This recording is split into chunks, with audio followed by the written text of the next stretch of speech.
திருச்சிற்றம்பலம். இன்னைக்கு நம்ம சந்தனக்கல்லில் தன்னுடைய கையவே இழைச்ச மூர்த்தி நாயனரை பற்றி தெரிஞ்சுக்கலாமா?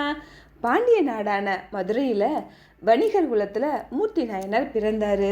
சிவபக்தி மிக்கவரான அவர் எப்பற்றுமற்று சிவபெருமானின் திருவடியே மெய்ப்பற்றன பற்றி கொண்டு எப்பவும் சிவசிந்தனையிலே வாழ்ந்துட்டுருக்காரு.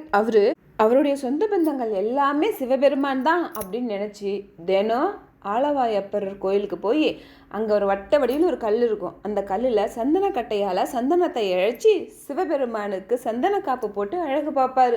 இதையே அவர் திருத்தொண்டாவும் செஞ்சிட்ருக்காரு. இந்த சமயத்தில் கர்நாடக தேசத்தை சேர்ந்த வடுக மன்னன் பாண்டிய நாட்டு மேலே போர் தொடுத்து வராங்க. போரில் வடுக மன்னனே ஜெயிக்கிறாங்க.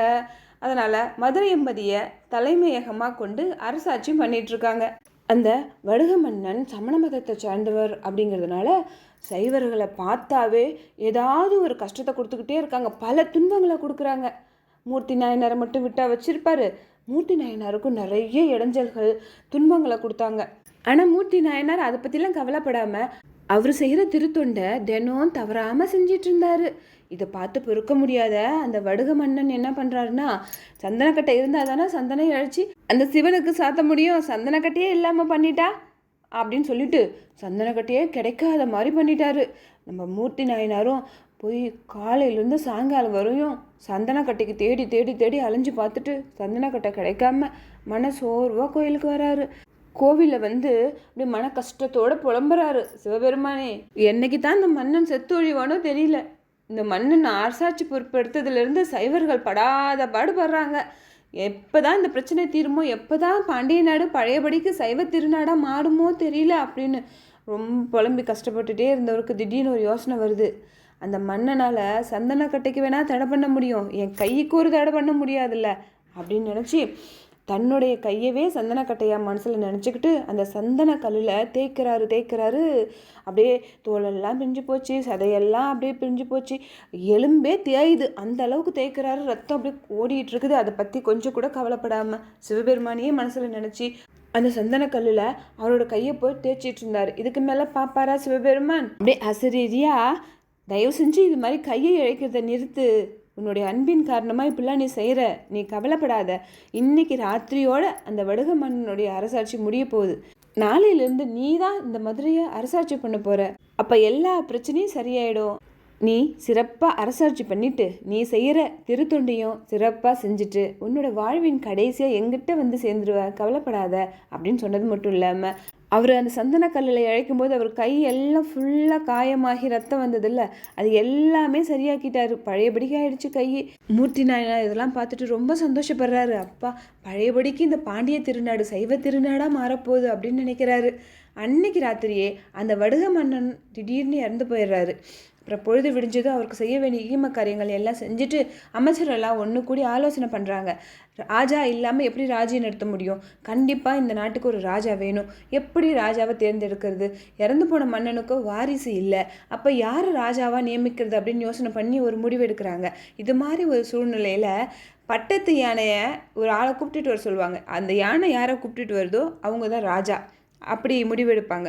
அது மாதிரியே இப்பயும் பட்டத்து யானையை வரவழைச்சி அதுக்கு முன்னாடி பூஜை எல்லாம் பண்ணி யானையோடைய கண்ணை கட்டி நீ போய் ஒருத்தரை போய் கூட்டிகிட்டு வாங்க, அவங்க தான் ராஜான்னு சொல்லி அனுப்புகிறாங்க. இந்த யானையும் போய் நேராக கோவிலில் இருக்கிற மூர்த்தி நாயனார்கிட்ட பணிந்து வணங்கி அவரை தூக்கி தோல் மேலே வச்சுக்கிட்டு கூட்டிகிட்டு வருது. இதை பார்த்தா எல்லாரும் ரொம்ப சந்தோஷப்படுறாங்க. நம்ம நாட்டுக்கு ஒரு சிவனடியாராகவே ராஜாவாக வராங்கன்னா சிறப்பாக அரசாட்சி நடக்கும் அப்படின்னு. ஏன்னா அரண்மனைக்கு மூர்த்தி நாயனாரை கூட்டிகிட்டு போனோடனே அமைச்சர்களும் ரொம்ப சந்தோஷப்படுறாங்க. நம்ம நாட்டுக்கு ஒரு சிவனடியாராகவே ராஜாவாக வராங்களா, சிறப்பாக இருக்கும் அரசாட்சி பொறுப்பு அப்படின்னு சந்தோஷப்படுறாங்க. அந்த சமயத்தில் மூர்த்தி நாயனார் ஒன்று சொல்கிறாங்க, நான் இந்த ராஜ்யத்தை ஏற்றுக்கணுன்னா எனக்குன்னு சில நிபந்தனைகள் இருக்குது, அது சொல்கிறேன், அது உங்களுக்கு சரின்னா நான் வேணால் பொறுப்பை ஏற்றுக்கிறேன் அப்படிங்கிறாங்க. அப்போ என்ன சொல்லுங்கள் அப்படின்னு அவங்க கேட்கும்போது, நான் ஆட்சி பொறுப்பை ஏற்றுக்கணுன்னா இந்த பாண்டிய திருநாடு பழையபடிக்கு சைவ திருநாடாக மாறணும், அது மட்டும் இல்லாமல் எனக்கு விபூதியை அபிஷேக பொருளாகவும் ஜடாமுடியை கிரீடமாகவும் ருத்ராட்ச மாலையே அரசு ஆபரணமாகவும் போட்டுக்கணும்னு ஆசை, அதுக்கெலாம் நீங்கள் சம்மதிச்சிங்கன்னா நான் அரசு பொறுப்பை ஏற்றுக்கிறேன் அப்படின்னு அவர் சொல்கிறாரு. இதை கேட்ட அமைச்சர்கள் எல்லாம் நீங்கள் அரசு பொறுப்பை ஏற்றுக்கிட்டா போதும், நீங்கள் என்ன சொல்கிறீங்களோ அதை நாங்கள் கேட்குறோம் அப்படின்னு சொல்கிறாங்க. மூர்த்தி நாயனார் சொன்ன மாதிரியே விபூதியாலேயே அபிஷேகம் பண்ணி ஜடாமுடியே கிரீடமாக வச்சு ருத்ராட்சத்தையே அரச ஆபரணமாக அணிவிச்சு அரசாட்சி பொறுப்பையும் மூர்த்தி நாயனார்கிட்ட கொடுத்துட்டாங்க. மூர்த்தி நாயனார் சிறப்பாக அரசாட்சி பண்ணுறார். மூர்த்தி நாயனாருடைய அரசாட்சியில் மக்கள் எல்லாரும் சந்தோஷமாக இருக்காங்க. வேறு நாட்டு அரசர்கள் கூட மூர்த்தி நாயனாரை போற்றி வழங்குற அளவுக்கு சிறப்பாக அரசாட்சி பண்ணுறாரா நம்ம மூர்த்தி நாயனார். இப்படி சிறப்பாக அரசாட்சி பண்ணவர் தினம் கோயிலுக்கு போய் அங்கே இருக்கிற சந்தனக்கல்லில் சந்தனத்தை இழைச்சி சிவபெருமானுக்கு சந்தன காப்பு சாத்தி அழகு பார்த்துட்டு இருந்தார்.